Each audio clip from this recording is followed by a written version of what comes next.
Nós vamos iniciar o estudo do nosso Livro dos Espíritos a partir hoje da questão número 1017, já finalizando o quarto livro, né, como o Décio bem lembrou. Estudando o céu e o inferno, a gente consegue ter uma visão muito mais profunda sobre essa passagem, né, esse livro que Kardec selecionou para nós. E depois a gente vai para a conclusão, para fecharmos aqui o estudo do Livro dos Espíritos mais uma vez.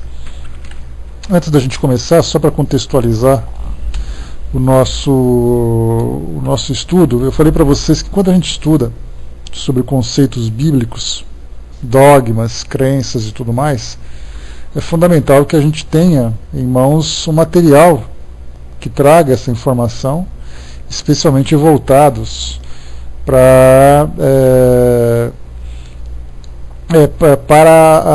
essas afirmações que são direcionadas para os seguidores dessas religiões. Eu peguei aqui um artigo, só para a gente fazer um resumo rápido, e é muito bom, né, porque quando a gente pega esses sites dos evangélicos, eles trazem de um modo bem detalhado essas passagens, a gente não precisa ficar pesquisando sobre muita coisa, né, embora naturalmente envolva a opinião deles também aqui. Então eu peguei aqui um trecho rápido de um site chamado estudogospel.com.br, falando sobre estudos polêmicos entre céu, inferno e purgatório, mas o interessante é que a polêmica gira em torno daquilo que o Papa João Paulo II tinha falado sobre céu, inferno e purgatório, e sobre aquilo que os evangélicos afirmam que se encontra textualmente na Bíblia, né? Então a gente vai ler rapidinho esse artigo, é pequeno, só para a gente ter uma ideia mais ou menos do quais são essas citações, qual é o pensamento que envolve essas ideias, porque, como eu falei para vocês, a gente tem que estudar a doutrina espírita lendo aquilo que contesta essas afirmações, mas de nada adianta a gente pensar em contestar alguma coisa se a gente não sabe qual é o pensamento original. Então temos que conhecer a origem para depois pensar naquilo que vai refutar essas informações. Então o título é Céu, Inferno e Purgatório. E disse-lhes: ide por todo o mundo, pregai o Evangelho a toda criatura. Uma passagem do livro de Marcos. E aí, então eles citam uma passagem de João Paulo II, né? João Paulo II esclarece seu conceito de purgatório. Nem o inferno é uma fornalha, nem o céu um lugar, afirmou o Papa. Aí então vem o artigo. O céu e o inferno não são lugares físicos e reais, afirmou João Paulo II. O céu não é o paraíso nas nuvens, nem o inferno é a aterradora fornalha. O primeiro é uma situação em que existe comunhão com Deus, e o segundo uma situação de rejeição. O purgatório, contudo, não é um mero estado de espírito, como o são o céu e o inferno, mas uma condição de vida. Aqueles que depois da morte vivem esse estado de purificação já estão imersos no amor do Cristo, que lhes tira todos os resíduos da imperfeição. Isso foi publicado no Correio da Manhã e no Jornal de Notícias no ano de 1999, no mês de agosto, quando o Papa então, né, era o regente da Igreja. Essas afirmações do Papa João Paulo II fazem parte de um conjunto de asserções sobre a vida futura que acabaram pela publicação de um manual de guia para o céu, que inclui alguns ensinamentos sobre indulgências constantes de um édito papal de 1998, sobre que boas ações têm que fazer os católicos para as ganhar durante o ano 2000, que o Papa proclamou como Ano Santo. Isso no Jornal Público de 99. Para o Papa Católico, a condenação eterna não é a obra de Deus, mas apenas o resultado de nossas ações atuais. Focalizando o destino eterno da alma nas boas e más obras presentes, ou de súplica futura, reduz a questão da eternidade a um mero estado de espírito ou condição de vida, negando a existência real e física dos lugares do céu e do inferno. A gente lembra sempre que depois o Papa Bento XVI veio contradizer essas informações, falando exatamente que é uma região física, principalmente o inferno, e que havia muitas almas, que há muitas almas lá sofrendo as dores da eternidade, né? Então os papas entraram em contradição entre si E aqui esse site evangélico pegou essa informação do João Paulo II e agora vai também trazer ali a sua opinião. E aí continua o artigo. É pequeno, não é grande não. Vejamos o que a Bíblia diz sobre o assunto. O céu. O Senhor Jesus prometeu àqueles que o recebam a preparação de um lugar na casa do Pai, na qual havia muitas moradas. Isso em João, capítulo 14, versículo 1. É nesse lugar que se encontra o trono de Deus, a partir de Isaías, capítulo 66, versículo 1. Sendo daí que o Senhor estende a sua soberania, faz conhecer o seu poder, a sua glória e a sua sabedoria. O céu é um lugar eterno, está lá em 2 Coríntios, capítulo 5, versículo 1, Salmo 45, versículo 6 e 145, versículo 13. Um alto e santo lugar, Isaías 54, 15, onde se manifesta a paz, onde não pode entrar choro, tristeza ou dor. Lá no Apocalipse, capítulo 7, versículos 16 e 17. Como tal, não é símbolo ou um mero estado de espírito. Foi para esse lugar que Enoque e Elias foram elevados, assim como foi para esse lugar que o Senhor Jesus ascendeu. Atos, capítulo 1, versículo 11. O Senhor Jesus não ascendeu para um mero estado de espírito ou para uma vaga esfera abstrata no universo, mas para um lugar real de honra, e onde foi visto por Estevão, a mão direita de Deus. Aí então, em Atos capítulo 7, 56, assim como por Paulo, Coríntios 2, versículo 12, e por João, em Apocalipse capítulo 1, versículos de 10 a 18. Eu fiz essas citações de passagens bíblicas porque quando a gente conversa com alguém que segue a religião evangélica ou segue a religião católica dentro dessa linha mais materialista do mundo espiritual, a gente se pergunta, né, como é que as pessoas podem acreditar numa informação como essa? Imaginar que existe um lugar de fogo, lugar de sofrimento e tudo mais. É exatamente porque está escrito. Está escrito num livro. Esse livro traz essas informações para essas pessoas que consideram essa obra, ou essas obras, no caso do conjunto bíblico, como sendo uma informação sagrada, uma informação divina. Daí então, se há essas citações nessas obras, naturalmente eles vão acreditar nisso. Não farão interpretação, pegarão ao pé da letra. A parte do inferno agora, vamos lá. O Senhor Jesus alertou igualmente para o inferno, um lugar onde seu bicho não morre, nem o fogo nunca se apaga. Assegurou que os que praticam a iniquidade serão lançados no lago de fogo e enxofre, onde haverá choro e ranger de dentes. Isso lá em Mateus capítulo 13, versículo 42. Ele um dia dirá a esses: apartai-vos de mim, malditos, para o fogo do inferno, preparando para o diabo e meus anjos. Aqui a gente tem em Mateus e em Apocalipse essas passagens. Tal como o céu, o inferno e o lago de fogo e enxofre são lugares reais. E entre os infernos, e entre o inferno e o céu, existe um abismo tal impossível de transpor. Isso está em Lucas capítulo 16, 26. O inferno é um lugar de tormento, Lucas 16, 23, de vergonha e desprezo eterno, lá em Daniel 12, 2, onde existe separação absoluta e eterna de Deus e o desprezo eterno para todos os que lá se encontram. A fumaça do seu tormento sobe para todo sempre, e não tem repouso nem de dia nem de noite. Apocalipse capítulo 14, versículo 11. Vamos agora para o purgatório. O purgatório não existe. Trata-se de uma invenção da religião católica, concretamente do Papa Gregório I, em 593, e que veio para ser aprovada no Concílio de Florença, em 1439, e confirmada no de Trento, em 1563, sustentando-se nos livros apócrifos do segundo Macabeus, capítulo 12, versículo 42 e 46. Aqui é interessante, quando se fala em Macabeus, por exemplo, se vocês pegarem uma Bíblia católica e pegarem uma Bíblia evangélica, vocês perceberão que existe na Bíblia católica mais livros do que na Bíblia evangélica. No caso, os evangélicos consideram então livros apócrifos, aqueles que não são oficiais. Então, uma Bíblia e outra Bíblia dois conteúdos diferentes, né? Pela quantidade de livros que existe em uma e que não existe na outra. No caso da católica, por exemplo, a gente tem aqui o livro de Macabeus, né? O livro de Macabeus, que tem esse acréscimo aqui e tudo mais, né? E aí então, tudo jóia? Tudo jóia? Correr aqui então. Bom trabalho para vocês.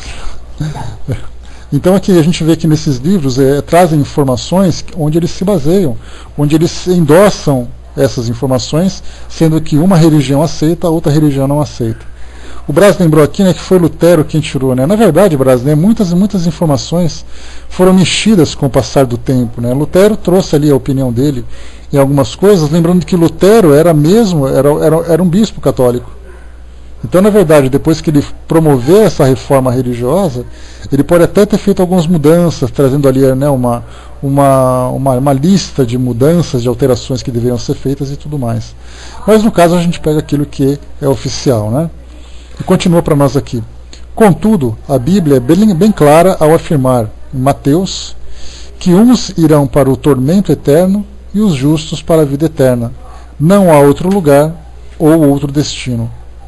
O malfeitor que foi crucificado ao lado do Senhor Jesus, apesar de seus muitos pecados, não teve de ir para um lugar de purificação. Antes, o Senhor Jesus lhe assegurou: em verdade eu te digo que hoje estarás comigo no paraíso. Lucas 23:43. Lemos igualmente em 1 João 1:7 que o sangue de Jesus Cristo nos purifica de todo o pecado. Essa daí é que era a origem da expressão, né, que sangue de Jesus tem poder, que muita gente fala e tudo mais, né? Então aqui esse é um dos casos. Só pela graça do Senhor Jesus somos salvos, por meio da fé, e nunca pelas obras da justiça que possuímos fazer. Nunca pelas obras de justiça que possamos fazer. Está em Efésios 2:8-9 e Romanos 10, 3 e 5. Só dessa forma podendo alcançar a paz com Deus, né? Então aqui no caso está dizendo que, inclusive, essa é uma informação bastante interessante, que certa vez no artigo evangélico que fazia uma contestação sobre a crença espírita, tratava exatamente disso, né? Eles diziam: os espíritas dizem que somente através das obras nós seremos salvos, mas está escrito na Bíblia que é o sangue de Jesus que salva, através da fé e tudo mais, né? Então, aquela passagem da Bíblia que diz que a cada um segundo as suas obras acaba ficando com uma interpretação equivocada. Então isso aqui foi Joel Timóteo Ramos Pereira, que foi o autor desse artigo, lá no site estudosgospel.com.br.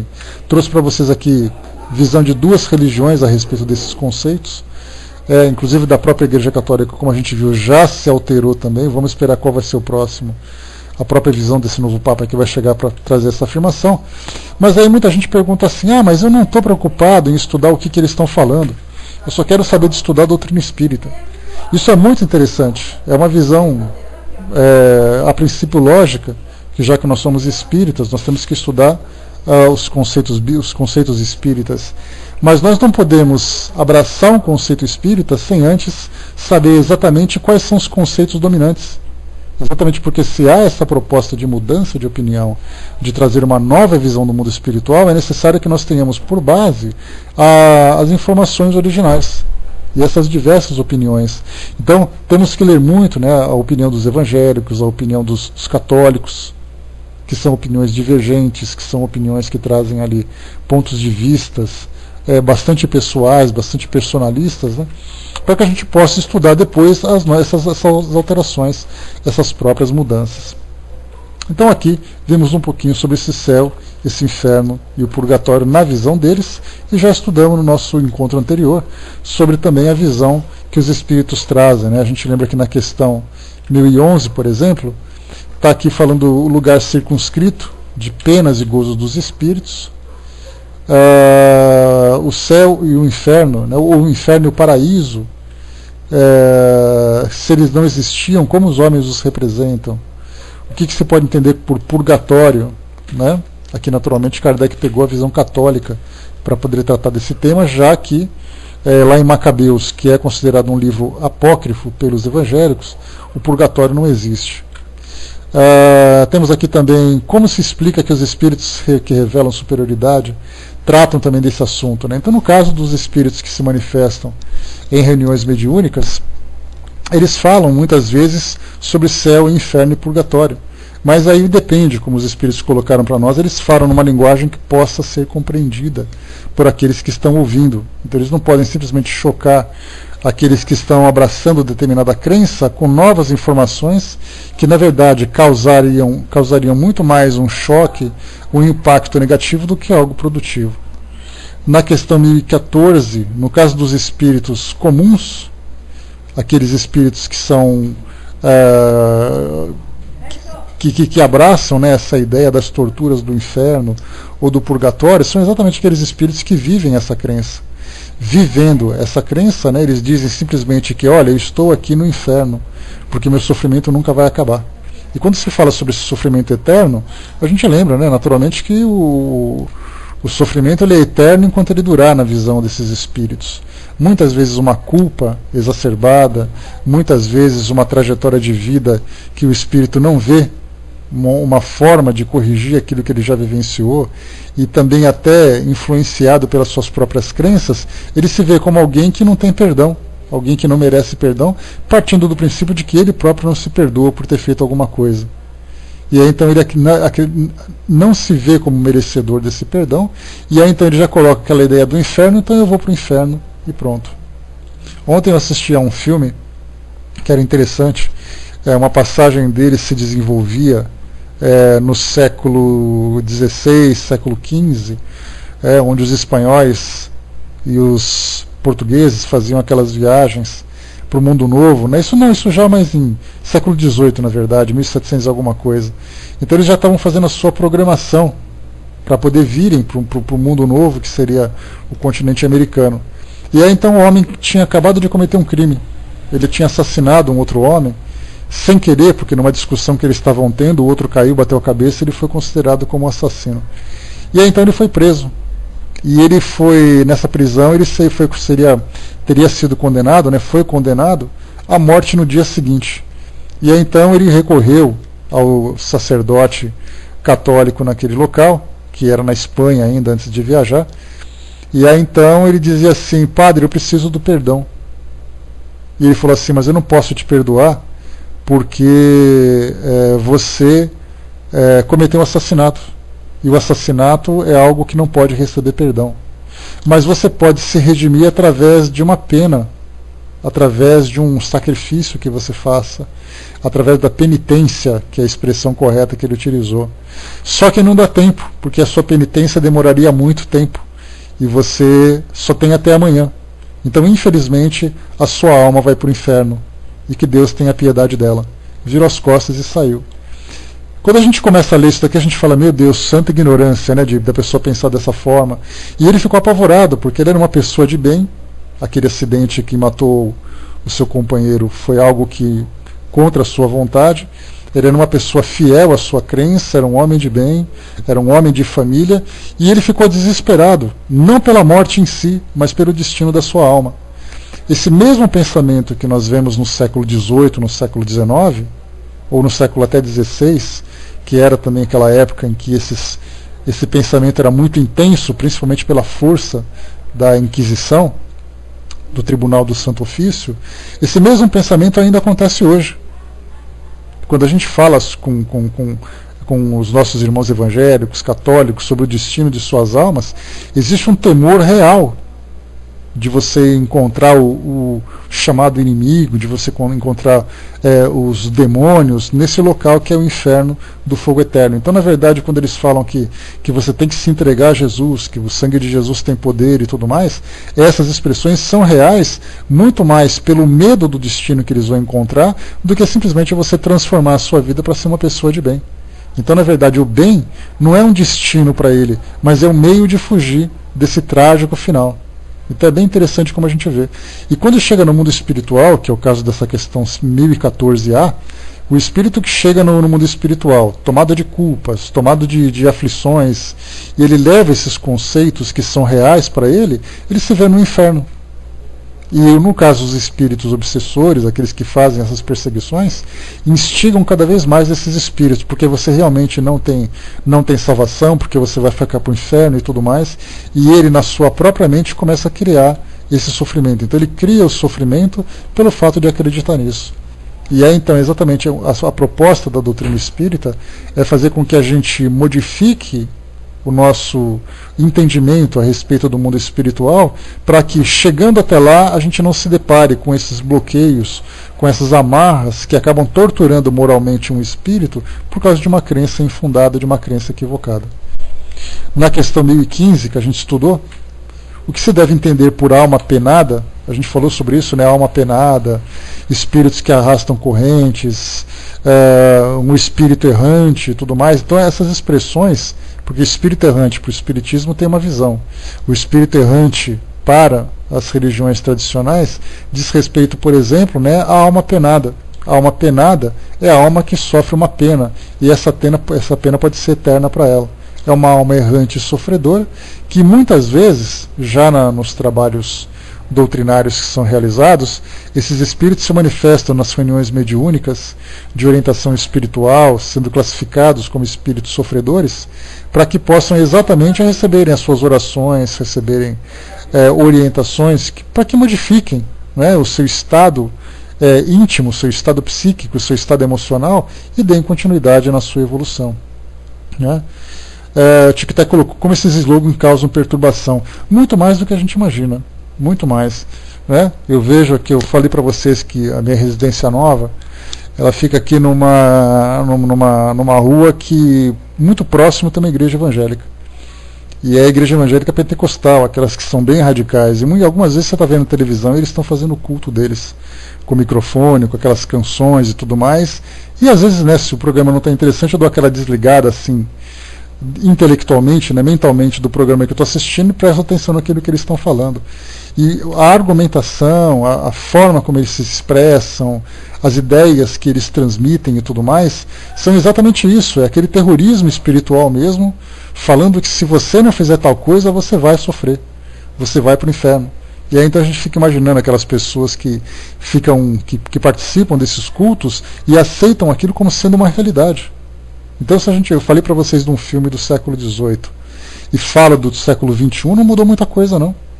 Mudou apenas a forma de se expressar, mudou ali a instituição que traz a mensagem, mas ela permanece, ela continua. E daí, então, a grande dificuldade que a gente vê do Espiritismo é difundir as suas ideias. Vai com Deus, Mariana, bom dia. Que a gente vê do Espiritismo é difundir as suas ideias. No último censo que nós tivemos, classificamos ali uma média de 3 milhões a 4 milhões de espíritas aqui no Brasil. E mais ou menos uns 20 milhões de simpatizantes, né, que são pessoas que são de outras religiões, mas que têm simpatia, afinidade com o espiritismo.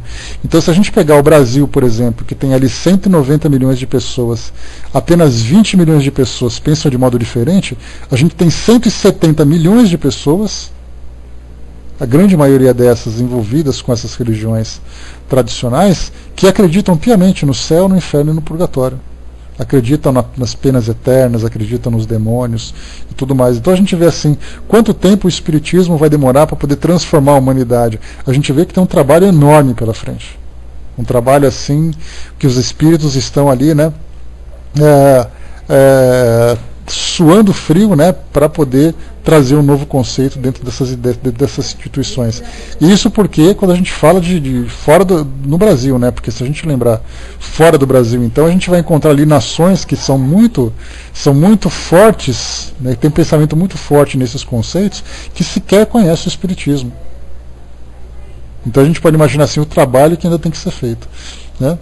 A professora colocou, né, aqui um gaiato colocou um cartaz numa igreja evangélica, não precisa gritar, Deus não é surdo, né? Pois é, pessoal, mas é uma forma de expressão da fé, né? A gente vê que tudo aquilo que é apaixonado é assim. A gente tem palestrante, por exemplo, em centros espíritas que falam gritando. Então, tem centros espíritas que colocam caixas acústicas viradas para fora, né, nas suas janelas, para que lá fora possam ouvir as palestras. Então, no fundo, a gente vê que é de acordo com a instituição, de acordo com a educação que cada um tem, né, que você, né, manifesta ali a sua crença. A Cindizinha colocou, né, e essa crença no inferno, em demônios, chega a ser perigosa se as pessoas não têm o mínimo de racionalidade. Ontem li sobre um pai de família espírita que foi espancado por vizinhos evangélicos. Pois é, né, a gente vê que isso aí, nós temos instituições que são atacadas, pessoas que são espancadas, pessoas que são perseguidas por causa dessa crença.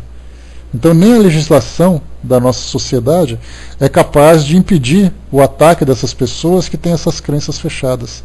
Mas nada como a desencarnação para fazer com que a pessoa volte para o mundo espiritual e reveja seus próprios conceitos. Isso que a gente vê hoje é algo muito simples, algo muito sutil comparado com o passado. É que a gente não teve contato com as igrejas, tanto evangélicas como igrejas católicas, que viveram no processo de Inquisição, onde você perseguia, matava pessoas. Então, se a gente acha, né, se a gente acha que hoje a coisa está ruim, vamos voltar 2, 3 séculos no tempo, aí sim a gente vai ver o que era o medo de você chegar, por exemplo, e falar assim, não, porque eu sou espírita, iam te botar numa fogueira com óleo fervente e falar para você, solta seus pecados aí que nós vamos purificar a sua alma, mas mesmo assim você vai morrer. Naquele passado era assim, né? Hoje a gente só tem esses debates, felizmente, né? Zano colocou, bom dia, né? Eu, por exemplo, né, com o desencarne de meus pais, eu pedi ao médium espírita que viesse 30 minutos antes para dar aquela energia, né, ruim, né? Pois tem até padre que não gosta, né? Não, no caso a gente lembra sempre que é tudo uma questão de esclarecimento pessoal. Nós temos tanto pastores como sacerdotes da igreja que são bastante esclarecidos. Tem uma interpretação do mundo espiritual, tem uma visão dessa diversidade religiosa muito diferente, né? Mas agora nós temos aqueles que são muito radicais, e esse radicalismo nós encontramos em todos os ambientes. Isso não é da religião, isso é do ser humano. É o ser humano que se comporta dessa forma. Existe o radicalismo no esporte, existe o radicalismo na economia, na política, na religião. Então são os homens que se comportam dessa forma. E por isso tem aquela passagem do Evangelho de Jesus, conhecereis a verdade e a verdade vos libertará. Essa verdade é exatamente um ponto de vista esclarecido a respeito de vários temas, não apenas a respeito de pontos específicos de cada crença, né? O Tic-Tac lembrou, né, que protestantes atacam os livros espíritas e os espíritas atacam os livros deles. Até onde isso vai, né? É uma guerra velada, né, que a gente lembra, né? Que a gente sempre fala assim, não, porque nós somos pacíficos. Eu já vi cada palestra em que o tom da palestra, quando se trata de livros de outras religiões, era o sarcasmo, era a ironia, né? Quer dizer, dentro de uma palestra de um centro espírita, utilizando esses recursos para poder debochar da crença dos outros. Então isso é algo que nós ainda estamos passando por esse processo. Ontem foi colocado por um colega nosso aqui na sala, que a gente falava sobre a premonição, né? E ele acabou brincando, né, sobre os pressentimentos, sobre as profecias, qual seria o futuro da Igreja Católica, ele perguntou, já que passam por esse processo de transformação bastante séria, bastante profunda. E eu comentei que vai passar por um processo natural, como todas as religiões vão passar. Então o catolicismo vai sofrer mudanças no seu ponto de vista com relação à sua relação com o mundo espiritual. Os evangélicos vão mudar o seu ponto de vista, os próprios espíritas vão mudar o seu ponto de vista. Porque dá a impressão de que a doutrina espírita chegou num ponto em que ela não precisa ser mexida, ela está perfeita. A doutrina espírita é perfeita, mas a nossa interpretação do espiritismo está completamente equivocada. Nós nos distanciamos de tal forma dos ensinamentos dos espíritos, trazidos por eles próprios, que nós estamos fechados em conceitos que foram elaborados nesses livros e a gente se esqueceu de nos relacionar, a gente se relacionar com o mundo espiritual. Então, na verdade, o espiritismo se tornou um espiritismo teórico, muito pouco prático, e o nosso ponto de vista, a nossa visão, ainda está muito restrita dentro desse religiosismo. Então todas as religiões passarão por um processo de transformação nesses próximos tempos que virão, inclusive a própria doutrina. Daqui, por exemplo, a 100 anos, a gente vai olhar o espiritismo sendo vivenciado por essa população futura, por essas gerações futuras, e nós faremos uma comparação do modo como eles vivenciam o espiritismo, com os espíritos ali presentes, atuando, interagindo com eles de um modo muito mais intenso, diferente de nós, que estamos vivendo um espiritismo teórico. Kardec viveu o espiritismo prático. nós estamos na teoria, ele vai voltar a ser prático no futuro. Então todas as doutrinas, todas as filosofias passarão por esse processo de transformação. Quanto tempo vai demorar para isso? Não sei.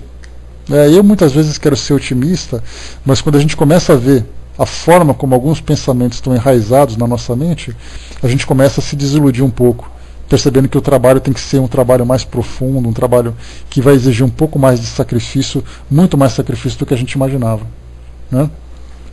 O Brás colocou, né, estou notando uma migração muito grande dos católicos ao espiritismo, né? Olha, Brás, ao mesmo tempo também nós vemos muitas pessoas que chegam no espiritismo para poder buscar o auxílio para alguma coisa, e a partir do momento em que ele recebe esse auxílio, ele simplesmente volta à sua vida natural. Então, na verdade, não são adeptos que estão abraçando a doutrina espírita como uma nova doutrina. Eles vêm em busca de auxílio. E esses são os considerados simpatizantes. Porque, na verdade, é assim. Um ente querido meu desencarnou. Então, eu queria uma psicografia. E aí, então, nessa psicografia, você vai, consegue a psicografia, volta tudo como estava antes. Você não muda, você não tem preocupação com estudos, não tem preocupação com mudança de conduta. Então é assim, a maioria simpatizantes vão quando tem necessidade, buscam aquilo que é confortável, mas não vivenciam a prática doutrinária propriamente dita, como se fosse uma filosofia de vida, como a gente já conversou. Vamos lá para a gente continuar. Isso porque a gente está fazendo só revisão, né, pessoal? Já está quase no final do... Daqui a pouco acaba o nosso estudo, a gente não começou a fazer o estudo ainda. Falou aqui o sentido que deve se entender do céu, né? E, na 1016, o céu, por exemplo, lembrando, né, que o céu não é como os campos elíseos que os gregos almejavam, né, como sendo aquele local de muita paz, de muita harmonia, de grandes jardins, daquela música e dança, aquela coisa toda, né? É o espaço universal.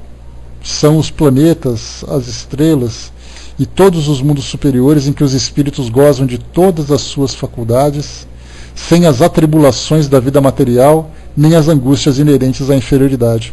Esse céu, por exemplo, a gente pode ver no próprio livro Céu e Inferno, lá na segunda parte, na segunda parte, no primeiro item, que trata dos espíritos felizes. Esses espíritos felizes são aqueles que conseguiram superar as mazelas do mundo físico e serão conduzidos a mundos em que a influência material é muito menor. E eles viverão essa felicidade de terem se desprendido desse sofrimento, não que eles percam o contato com os seus entes queridos e tudo mais, mas que a sua forma de viver vai ser diferente daquelas dos espíritos ainda passando por fases, por um processo de provas e expiações, como é o nosso caso. Então esse céu, na verdade, é essa dimensão do mundo espiritual onde não há influência do mundo físico. Não há o apego, não há o egoísmo, não há o sofrimento.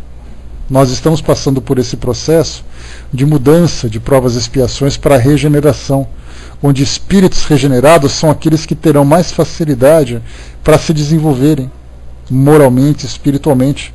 Porque hoje, na verdade, a gente vive para pagar conta. É mais ou menos assim que, fazendo uma comparação da nossa vivência espiritual com a nossa vivência material, a gente faz isso. Você acorda, trabalha, pega seu dinheiro para pagar a conta. Se você não pagar a conta, você vai ficar em débito, vai perder algum tipo de serviço, vai passar por alguma dificuldade. Então, todos os dias, acorda, trabalha, ganha dinheiro, paga a conta. Acorda, trabalha, ganha dinheiro, paga a conta, e assim vai a sua vida. Depois chega no final e fala assim, mas qual é o sentido da minha vida? Era para isso que eu estava vivendo? Espiritualmente não é diferente. A gente está vivendo aqui, na verdade, para poder corrigir desequilíbrios do nosso passado. Então a gente está vivendo aqui, dia após dia, muito mais corrigindo do que produzindo. Nós não chegamos ainda naquela condição de espíritos produtivos. A gente está ainda como espíritos devedores que estão tentando saldar as suas dívidas para poderem se desenvolver depois. A proposta desse mundo de regeneração é exatamente essa. Seremos espíritos mais produtivos, porque nós conseguimos quitar os nossos débitos anteriores. Mas quando a gente fala quitar os nossos débitos, a gente tem que lembrar que isso tem que acontecer com consciência. Eu tenho que viver a minha vida de tal forma que o meu passado comece, seja corrigido no dia a dia, seja corrigido na rotina da minha existência. em que eu faço as coisas preocupado com aquilo dos meus erros do passado, com os erros que eu cometi anteriormente. Então eu estou trabalhando para corrigir. Agora a gente volta para o nosso mundo hoje. Observemos a quantidade de gente que tem no nosso planeta, se essas pessoas estão vivendo preocupadas com o seu passado. O modo como elas agem, o estilo de vida que elas abraçaram, o pensamento que elas têm do mundo espiritual. Muitas pessoas pensam que basta se entregar para Jesus, que tudo vai resolver. Só que na verdade, se você não corrigir os seus próprios erros, não adianta você acreditar que alguém vai saldar a sua dívida. A gente tem na televisão a difusão dessa ideia da doutrina da prosperidade, onde você vai para uma igreja e nessa igreja você vai ter um bom emprego, você vai ter mais dinheiro, você vai ser mais feliz materialmente. As igrejas hoje, essas igrejas que enchem, por exemplo, com 4, 5 mil pessoas, esses templos enormes que nós vemos na televisão, a quantidade de gente que está lá ouve exatamente esse tipo de mensagem. De que você está lá para dar o seu dízimo, pensando no retorno que você vai ter. Todos querem facilidades, o que é natural para todo ser humano, Wagner.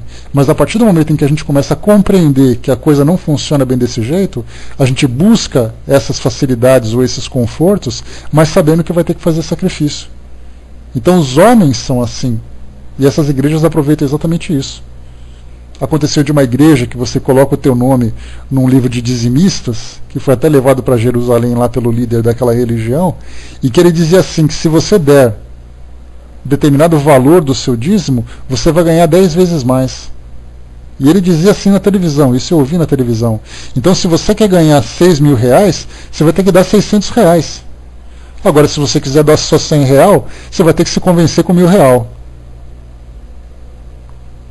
Então, quer dizer, falando isso publicamente, tentando convencer as pessoas que o fato dela fazer parte daquela vida religiosa diz respeito apenas à sua vida material.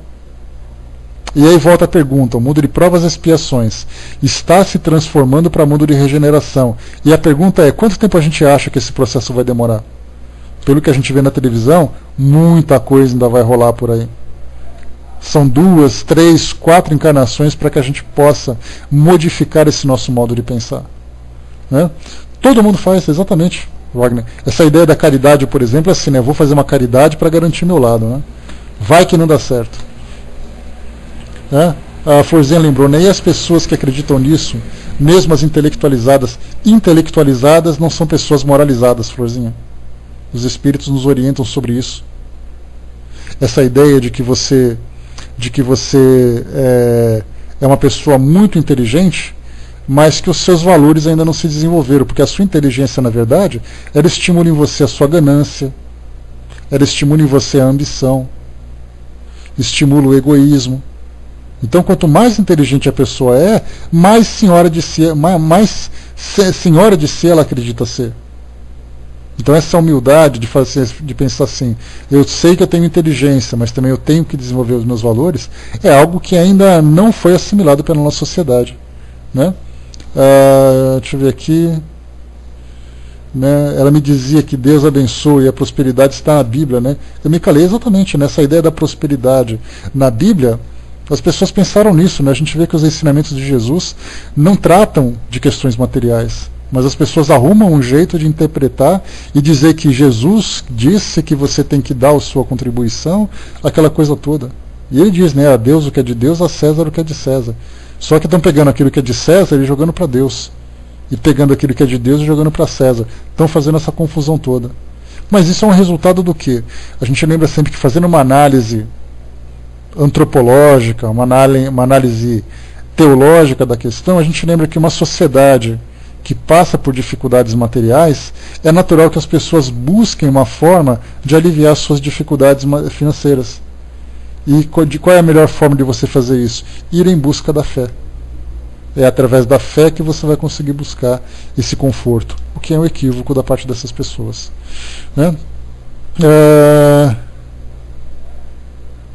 Zanoni colocou lá em cima para nós, né, com essa mudança tem muito espírito desesperado pela reencarnação, tanto que aumenta a maldade do mundo, né, eles nem estavam prontos para vir, né, mas querem vir para pagar algum débito, para não sair daqui e ir para outro mundo, um mundo pior. Esses espíritos que imploram pela oportunidade de estarem encarnados para quitar os seus débitos morais. Tem aqueles que fazem por consciência, a gente já tratou desse assunto aqui em outra oportunidade, que o Espírito diz o seguinte, né? Eu sei que eu sou culpado, eu sei que eu provoquei a dor em mim mesmo e em outras pessoas, e eu preciso me regenerar, eu preciso trazer paz à minha consciência. E aí, então ele recebe a oportunidade de encarnar. Para outros espíritos, infelizmente essa é a maioria, eles dizem assim, eu estou sofrendo demais, então me reencarna logo para poder resolver a minha vida. Então, na verdade, ele não está vindo com consciência, ele está vindo pelo sofrimento. Ele vem porque sofre. Nós tratamos de culpa há um tempo atrás, e eu dei para vocês o seguinte exemplo. Se você, por acaso, vai numa delegacia de uma região que tem bastante violência, e aí então você vai ver aquelas pessoas que estão encarceradas, esperando ali o processo legal acontecer, né, Zé? Você conhece bastante essa história. E aí então você pega uma pessoa que foi presa e diz para ela assim, escuta, você está arrependido do que você fez? Ele vai dizer assim, doutor, eu estou muito arrependido. E a pergunta é, você está arrependido porque você sabia que é errado, ou você está arrependido porque foi preso? A maioria, claro, vai dizer que está arrependido porque foi preso.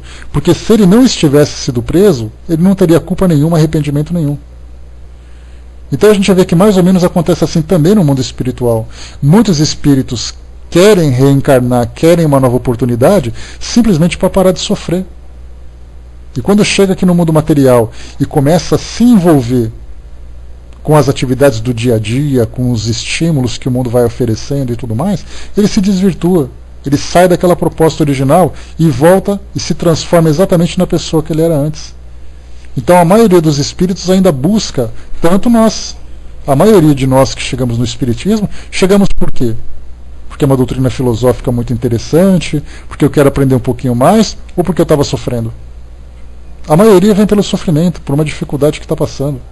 A maioria das pessoas que entram nas igrejas, sejam elas católicas, sejam elas evangélicas e tudo mais, vão, por exemplo, por causa de uma necessidade. Vão porque precisam de alguma coisa. E chegando nesse local, eles podem aproveitar essa necessidade e dar continuidade. Então eu tive uma dificuldade, fui em busca de esclarecimentos. Cheguei ali e falei assim, bom, esse esclarecimento para mim é lógico, eu quero continuar aprendendo um pouco mais. Então o sofrimento teve um efeito positivo.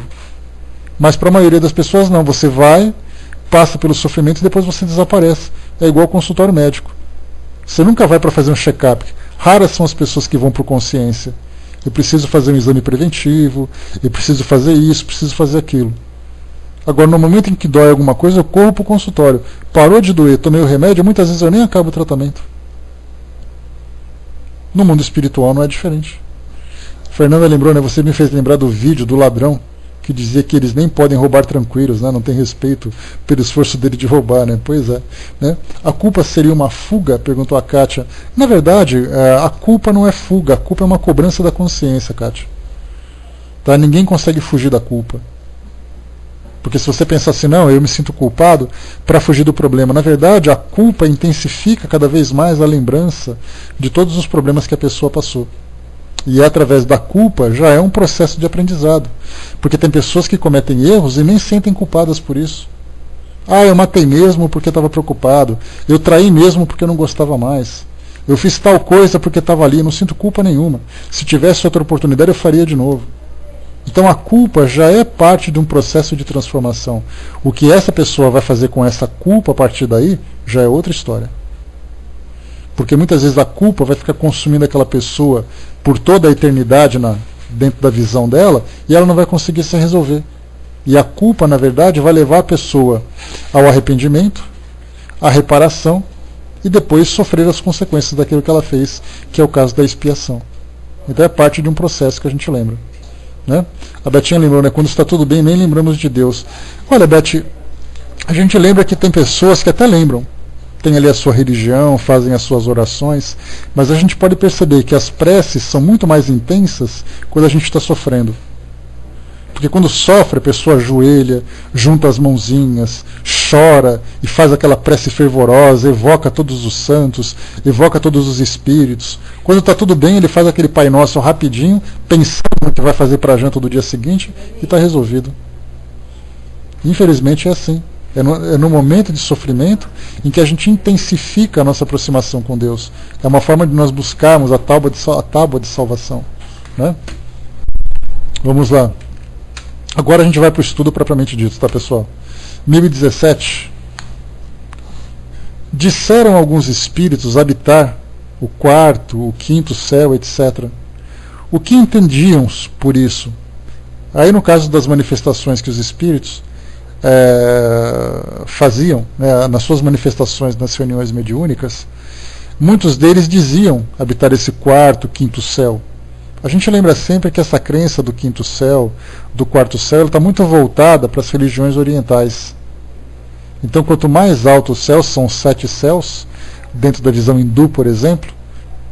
Então você tem ali o 7º céu, é o paraíso, é o nirvana, são os campos elíseos e tal. Então, dentro dessa visão religiosa, ele fala sobre essa quantidade de céus, como se cada céu fosse uma esfera. E quanto mais baixo o nível desse céu, mais perto do sofrimento, mais perto do mundo terreno. Então, alguns espíritos diziam que eles habitavam o 4º céu, o 5º céu. Certa vez eu li um livro, há muito tempo isso, eu nem lembro qual é o título dele mais, que ele era assim, mais espiritualista do que espírita. E aí então um espírito hindu se aproximou de esse no caso, o escritor era um médium, ele era inglês, e esse livro naturalmente foi traduzido para o português, e ele contava suas experiências místicas, e ele dizia que esse hindu se identificava como o mentor dele. E cada vez que ele entrava nesse estado de transe, para facilitar o seu desdobramento, esse hindu apresentava para ele os vários tipos de céus. E ia trazendo descrições detalhadas de como era. Até que ele mostrou assim, olha, eu vou te levar para esse 7º céu para você ver como é. Embora você não tenha condições de fazer isso. Por causa do seu apego ainda ao mundo material, por causa da sua inferioridade moral e tudo mais. Mas eu vou te levar para você descrever. E aí então trouxe aquele mundo maravilhoso, com cores. Tinha uma das esferas, por exemplo, que eu lembro, que eles diziam assim que os sons, né, os sons que são transmitidos nesses locais, eles têm cores. Então, na verdade, os espíritos que falam, os pensamentos que criam algum tipo de harmonia, os seres, os animais, os pássaros e tudo mais, vão sempre transmitindo essas cores. Então ele descrevia coisas maravilhosas sobre essas esferas celestiais que mostravam a elevação desses céus.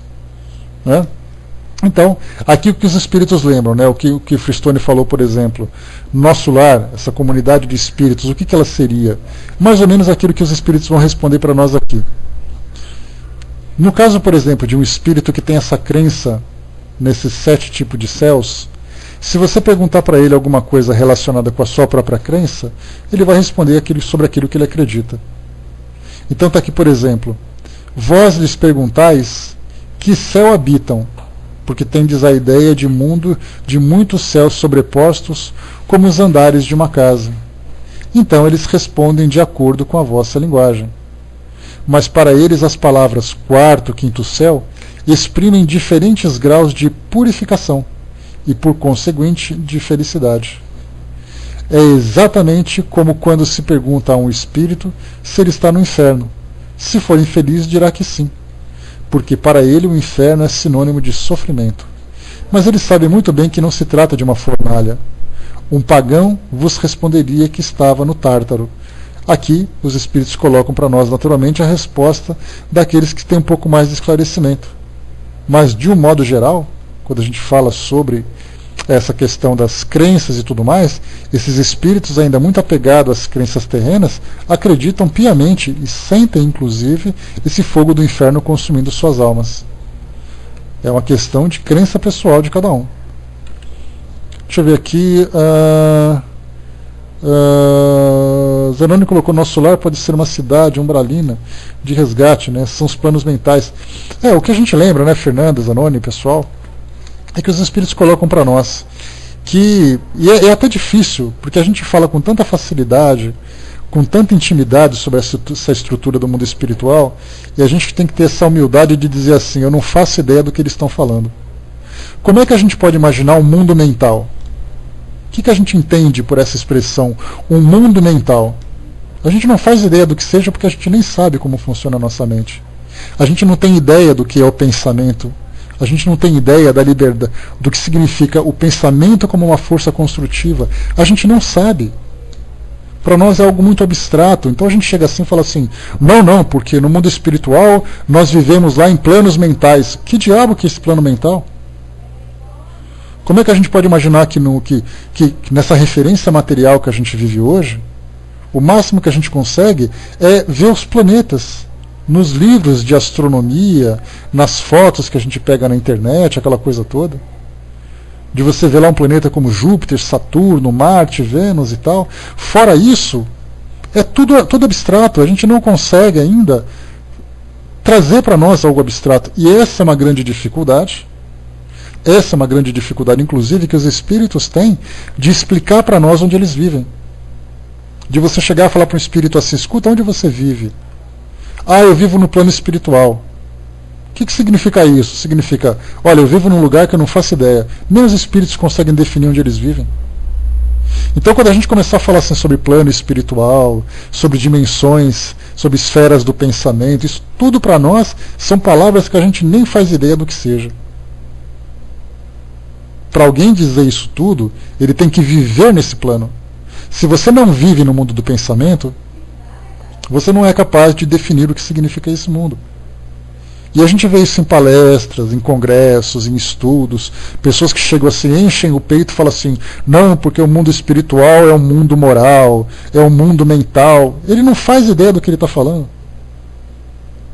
Ele simplesmente não faz ideia. E nós nos deixamos levar por essas palavras, por esses discursos, simplesmente porque ele falou bonito. Mas o fato de ele falar assim, eu vivi numa colônia espiritual, vivi numa dimensão espiritual, são definições que a gente não conhece ainda.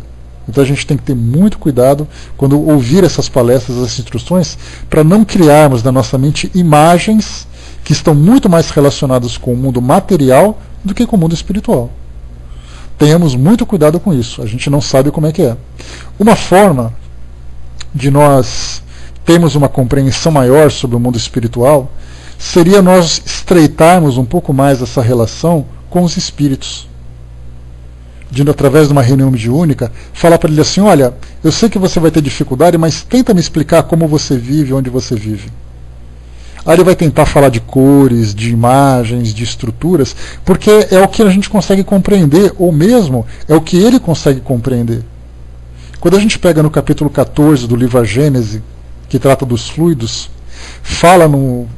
Kardec traz uma explicação interessante, mais ou menos assim, eu não estou com o livro aqui agora em mãos, mas ele diz assim que o pensamento é para o espírito manipulando esses fluidos, o que a matéria, a pedra, o cimento, é para os homens sendo manipulada pelas mãos. Olha a diferença, a gente pegar um saco de cimento, um pouco de areia, um pouco de pedra, e fazer uma argamassa, e de repente construir alguma coisa, e o espírito, com o pensamento, criar estruturas com o fluido cósmico universal.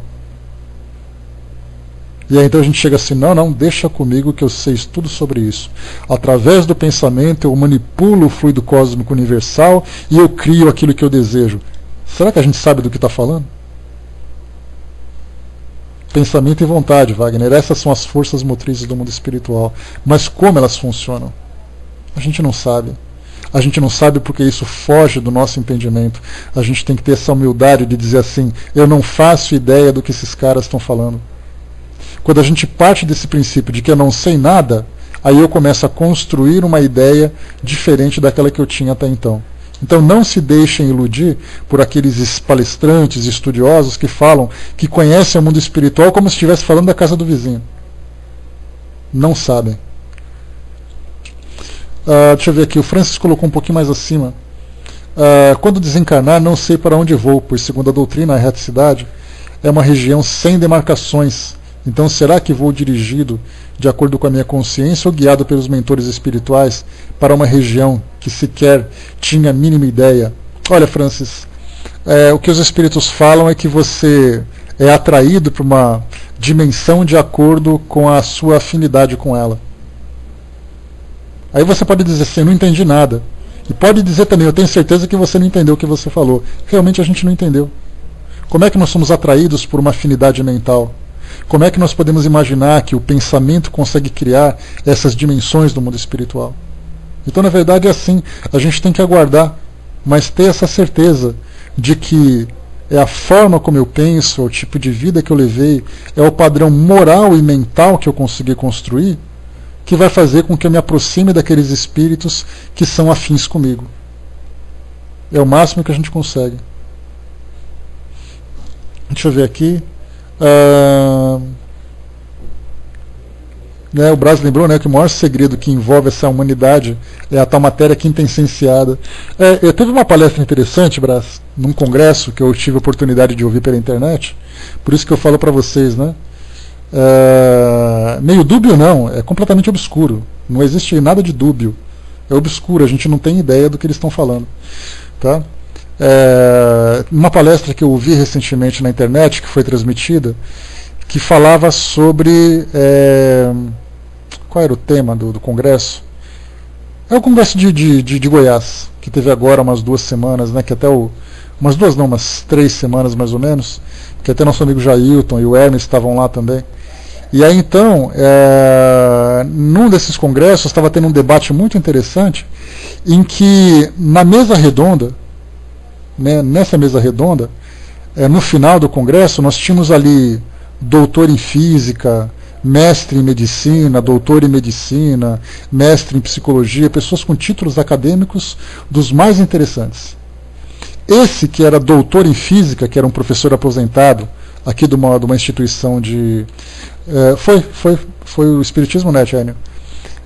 De uma instituição daqui de São Paulo, doutor em física. Ele falou assim para nós, é muito interessante quando a gente ouve alguém falar de matéria quintessenciada. Na verdade, ele quis dizer assim, eu não faço ideia que matéria é essa. Porque essa quinta essência foge dos nossos sentidos. E essa quinta essência ela pode ter interpretações das mais diversas. Porque os nossos sentidos, olfato, tato, visão, paladar e audição, elas nos traz nos posiciona no mundo material, e os nossos sentidos, exatamente o 29º, Florzinha, e os nossos sentidos captam aquilo que o mundo material pode nos oferecer. E quais seriam essas 4 essências? Seria o fogo, a água, o ar e a terra. Aquele conceito dos gregos do passado, que traziam essa ideia da matéria apenas dentro desses 4 elementos. Depois vieram tabela periódica, veio a tabela periódica, veio a descoberta de novos elementos, etc. e tal, né? E aí então essa ideia da quinta essência, que é chamada de éter, que é chamada de mundo fluídico, de quinta essência, aquela coisa toda, a gente fala de um elemento que a gente não conhece. Seria o éter dos gregos. Né? O éter, a quinta essência, cada um dá um nome diferente, mas no final das contas significa é um tipo de elemento que foge ao mundo material que nós simplesmente não conhecemos. Agora vem a física quântica, a tal da física quântica. A gente brincou um tempo atrás que o que tem de espírita falando de física quântica como se soubesse do que está falando é que está uma beleza. Não porque através da física quântica, que são aqueles pacotes de energia, que são os quantos, que quando um átomo passa de uma dimensão para outra, através dessas energias a gente começa a desvendar o mundo espiritual. A gente não faz ideia do que significa isso. Então, pessoal, vamos colocar o pé no chão, vamos trabalhar o nosso dia a dia, vamos trabalhar as nossas transformações morais, e aos poucos a gente vai compreendendo um pouquinho melhor o que significa o mundo espiritual. André Luiz, quando ele trouxe para nós as revelações do mundo espiritual, acabou sofrendo muita crítica, e até o próprio Chico Xavier passou por esse processo, passou por essa preocupação, que o livro chegou para ele, pois já tem espírita PhD. Eu não sei onde ele fez o curso, mas ele é fera. Então, assim, para vocês terem uma ideia, Chico Xavier, quando começou a receber a psicografia de André Luiz, ele questionou Emmanuel. Isso está na sua biografia, né, para quem consegue ler. Então ele começa a ler, ele começou a ver e falou assim para o Emmanuel, olha, eu não posso escrever sobre isso. Isso aqui que ele está falando é algo que foge essa ideia que a gente tem do mundo espiritual. E aí então Emmanuel falou assim, então nós vamos te mostrar o mundo espiritual. E através do desdobramento em certa noite, ele foi conduzido a esses planos espirituais e ele começou a ter contato com essas dimensões, com essas estruturas. André Luiz falava sobre água, falava sobre plantas, falava sobre paredes, falava sobre chão. A forma como ele encontrou para poder transmitir as suas ideias, as suas impressões do mundo espiritual. Mas a constituição real desses elementos com os quais ele se deparou no mundo espiritual é algo que nem ele consegue compreender. Essa ideia do umbral, essa ideia de sintonia, essa ideia do vale do suicida, são expressões que nós hoje utilizamos, mas que na verdade foi a melhor forma que os espíritos encontraram de interpretar aquilo com os quais eles se depararam, com o qual eles se depararam. Eles simplesmente viram alguma coisa e falaram. E com a gente vai ser a mesma coisa. Eu vou chegar no mundo espiritual, deixa eu pegar um médium aqui, eu vou pegar a Florzinha, que vai ser a minha médium de plantão. Eu vou chegar no mundo espiritual e vou correndo contar para a Florzinha. Florzinha, conta para todo mundo que eu estou vendo isso, isso, isso. Aí vocês vão bater assim, coçar a cabeça e falar assim, ah, coitadinho do André. Chegou no mundo espiritual e ficou completamente desorientado. Na verdade eu estou falando aquilo que eu estou vendo. Mas o fato de eu ver alguma coisa não significa que eu compreendo o que ela significa. Essa é uma grande dificuldade que a gente vê recusas nessas obras espíritas que chegam até nós, porque os espíritos falam daquilo que eles estão vendo e daquilo que eles compreendem. Como a compreensão é muito limitada e eles interpretam equivocadamente aquilo que eles estão vendo, porque nós falamos de um mundo espiritual que não é material, que ele é fluídico, que ele trabalha com força do pensamento, que trabalha com sintonia, com vibração, que são esses conceitos que nós acabamos de ver, que nós não conseguimos entender o que é, eles falam daquilo que eles entendem. Daí essa grande dificuldade. Quando a gente vê, por exemplo, já libero o braço, só um instantinho. Quando a gente vê, por exemplo, a aurora boreal, nos jornais, em filmes, em fotografias, que na verdade nada mais é do que são aquelas irradiações, aquela matéria que é lançada pelo Sol e que entra em contato com o campo magnético que protege o nosso planeta e provoca aquele efeito. Como é que eu poderia definir aquilo para uma pessoa que tem deficiência visual? Eu diria para ela assim, parece um rio de cores. Parece uma cascata de energia luminosa. Só que na verdade são simplesmente partículas que estão se chocando com o campo eletromagnético do nosso planeta. Mas a melhor forma que eu tenho de traduzir aquilo que eu estou vendo é usar elementos do meu mundo real para poder transformar aquilo em algo que seja palpável, compreensível. Então, na verdade, quando nós levamos ao pé da letra aquilo que um livro espírita traz, nós deixamos de acreditar exatamente porque ele faz isso. Muita gente deixou de acreditar na Bíblia, por exemplo, porque na Bíblia trazia figuras de linguagem que iam contra a lógica. Muitos livros espíritas são rejeitados porque a forma como ele interpreta o mundo espiritual vai contra a lógica. Só que, na verdade, é o máximo que ele poderia fazer. Exatamente, Florzinha. O Chico plantando alho lá, como é que você vai trazer conceitos sobre a criação do universo, como fez Augusto dos Anjos, para uma mente que não consegue comportar? Né? Eu vou passar para o braço rapidinho aqui, a gente volta em seguida, eu aproveito e já volto um pouquinho para ver o que vocês escreveram um pouco mais acima. Tá com você, Brás, vamos lá.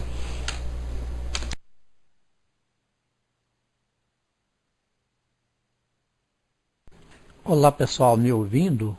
Zé, que eu achei importante, oportuno a participação aí agora, pelo seguinte: grandes espíritas brasileiros que sabia a doutrina de cor, chega de lá, nos passa a mesma informação, igual Bezerra de Menezes, Eurípides Barçanufo, Frederico Finger, Manuel Filomeno de Miranda, pessoas respeitáveis. Será que nós não podemos receber essas informações como consenso? Eu já recebo como consenso. Para mim não precisa, porque graças a Deus desde criança eu interajo em desdobramento consciente, sabendo que meu corpo está em casa. Eu lido. Por exemplo, eu falo que tudo na doutrina está que não existe espaço vazio, tudo é matéria. Realmente é. Se o Zerk sair do corpo aqui, ele passa numa parede, sem obstáculo. Mas se o Zerk estiver numa construção no mundo espiritual, já não passa na parede, porque está na mesma densidade molecular. A matéria quintessenciada preenche todo o macrocosmo. Então, se nós não receber um Bezerra de Menezes, um Eurípides Barçanufo, um Frederico Finger, um Manuel Filomeno de Miranda, um Luiz Sérgio, eu não falo que ele era um jovem, não era nem espírita. O André Luiz ele não pode até pensar que já seja, que ele nem religião ele tinha. Mas eu ainda recebo muito bem o André Luiz porque era um cientista aqui na Terra. É só isso. Será que nós não podemos receber isso como consenso? Ou nós temos que pensar que chegam de lá, fica míope, já que a doutrina fala que fica com a visão dobrada, redobrada? Seria a mesma coisa nós falássemos, isso não existe, é visão míope. Não pega bem. Vou passar para você, um abraço.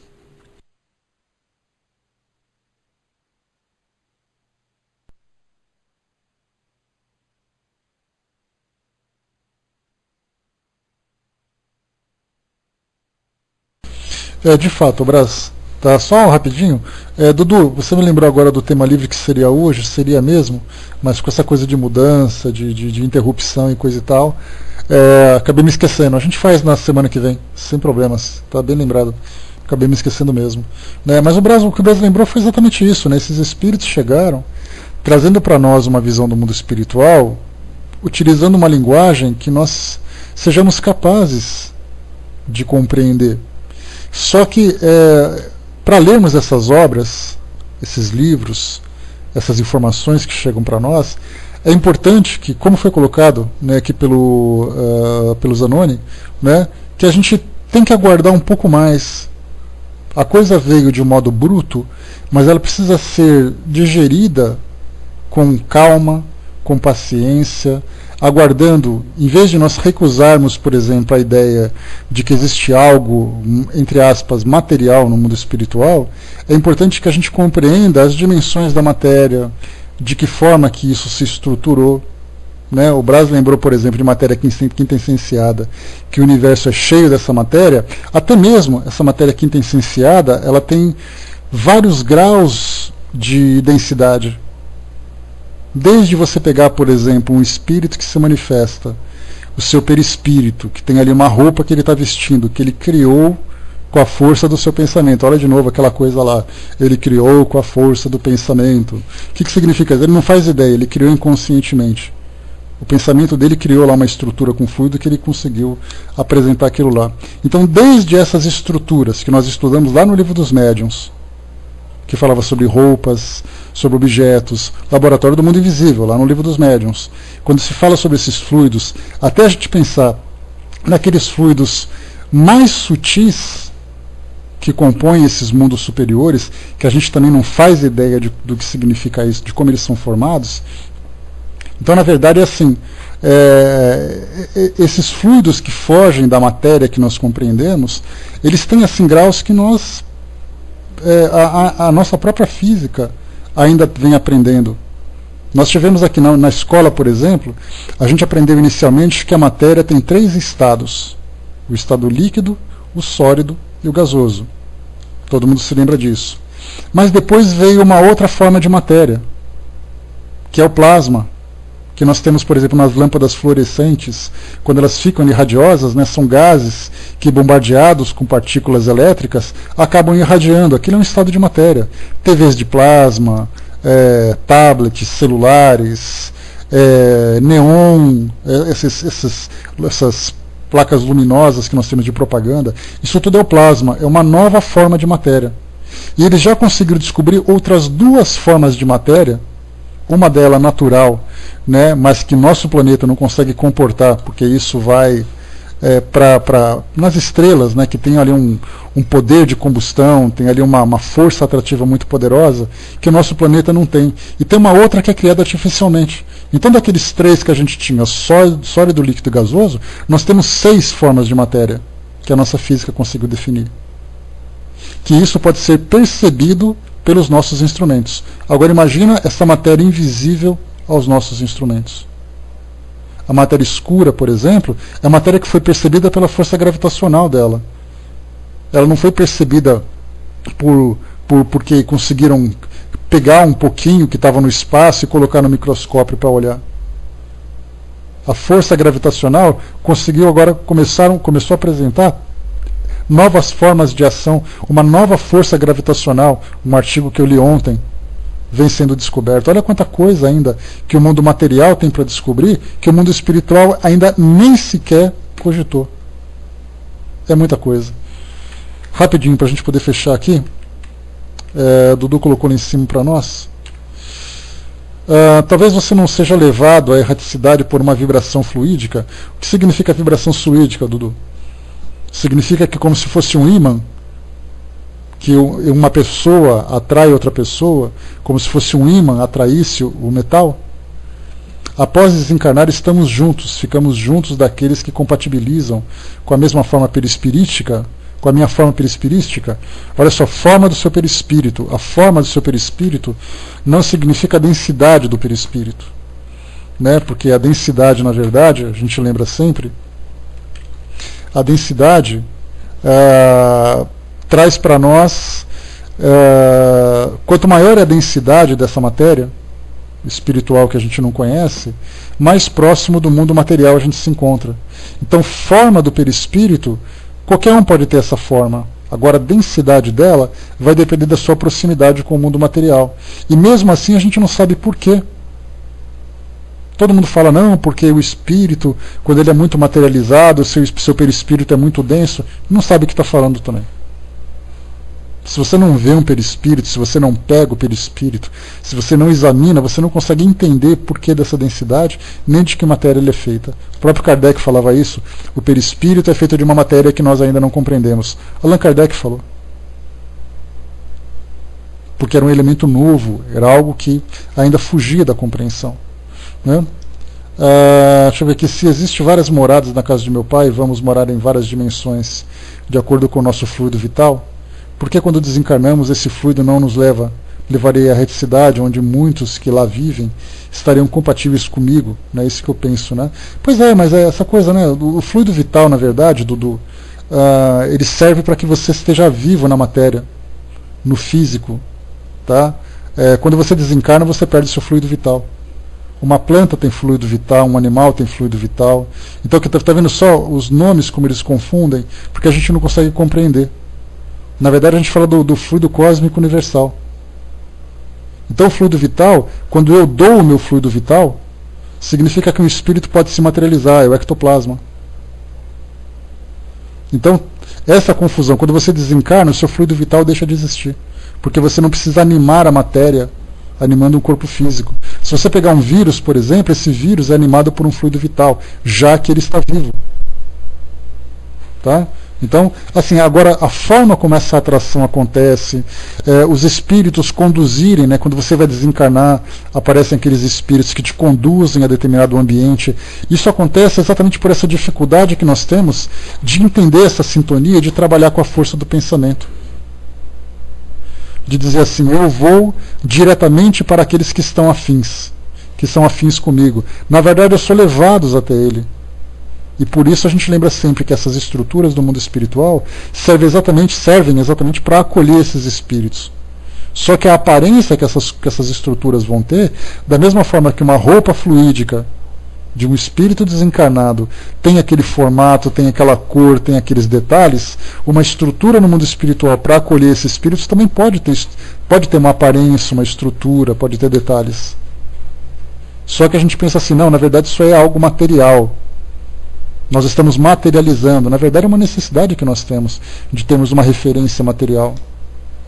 Né? Mas a gente vai falar um pouquinho mais sobre isso em outras oportunidades, que a gente vai estudar, tem bastante coisa para a gente ver ainda. Esse assunto é um assunto complexo. Né? Quando eu falei para o Wagner, né, quando lá em cima que a gente tem que zerar o nosso HD, formatar o nosso HD, para poder tirar todos os preconceitos que nós já abraçamos, para poder entender o mundo espiritual a partir dessa nossa perspectiva, a gente nunca vai compreender, a gente vai negar, a gente vai achar que é fantasia, vai achar que é coisa da cabeça do espírito. Na verdade, ele está tentando trazer para nós algo que nem ele consegue compreender. E que um dia, quando ele compreender, e quando nós compreendermos, exatamente, formata e faz um upgrade. Quer dizer, zera tudo e baixa tudo coisa nova. Aí a gente vai começar a olhar e falar assim, peraí, André Luiz, quando ele falou de uma parede onde ele morava, ele não falava de parede. Ele falava de uma energia que estava condensada que formava uma estrutura. Quando ele falava sobre sopa fluídica que ele tomava no hospital, ele não falava sobre sopa. Ele falava de uma energia que reanimava o espírito, coisa parecida. Então a gente vai começar a não mais a rejeitar. A gente vai começar a ver de uma forma diferente e começar a entender. E até mesmo a gente pode lembrar que a própria André Luiz, do livro Nosso Lar, até lá no final, que é Entre a Terra e o Céu, se eu não me engano, teve uma mudança significativa no seu ponto de vista, porque ele foi modificando, ele foi ficando mais maduro, ele foi tendo mais compreensão, ele foi falando de uma linguagem diferente. Então é só perceber a evolução dele, do começo até o final, que a gente vai ver que ele aprendeu muito nesse processo. E assim vai acontecer com todos nós. Tá? Então é isso, pessoal. Fechando aqui o nosso estudo de hoje. Tá? Desculpa se por acaso a gente deixou um assunto pela metade, deixou um assunto assim meio que mal concluído, mas é que na verdade o assunto nem era esse, a gente acabou nem concluindo o estudo de hoje, né, que era falar sobre o paraíso e falar sobre o céu e o inferno. Mas no nosso próximo encontro, com certeza a gente conclui. Mas para a gente poder ver, quando a gente parte do princípio de que tudo, né, de que tudo que a gente vê, entende do mundo espiritual é uma visão limitada e uma interpretação equivocada, e que muitos dos conceitos que a gente acha que compreende, a gente não compreende, a gente começa do zero, a gente começa do beabá. Você começa abrindo de novo uma obra de André Luiz, por exemplo, e fica assim, ele dizia que estava no umbral, que ele estava sujo e coisa e tal. Peraí, vamos entender o que ele está querendo dizer com isso. Ele não estava dizendo que ele estava sujo de lama, mas de que forma que o pensamento poderia criar alguma coisa similar a um tipo de ambiente, a um tipo de cenário que ele viveria no mundo espiritual. De que forma que o pensamento dele manipularia esses fluidos de uma forma inconsciente. Então a gente vai começar a ler essas obras de André Luiz, ler essas obras de Manuel Filomeno de Miranda, por outra perspectiva, tirando todos esses conceitos que nós acreditamos ter, que nós acreditamos compreender. Ninguém sabe o que é fluido cósmico universal, ninguém sabe o que é força do pensamento, ninguém sabe o que é manipular fluido. Nós não vivemos nesse ambiente. Nem mesmo os espíritos que lá vivem conseguem compreender os fenômenos que acontecem à sua volta. Beleza, pessoal? Bom, vou passar para a nossa amiga Beth, que vai fazer o encerramento para nós, depois a gente volta. Então, mais uma vez, o nosso tema livre, que deveria ser agora, que deveria ser hoje, acabou sendo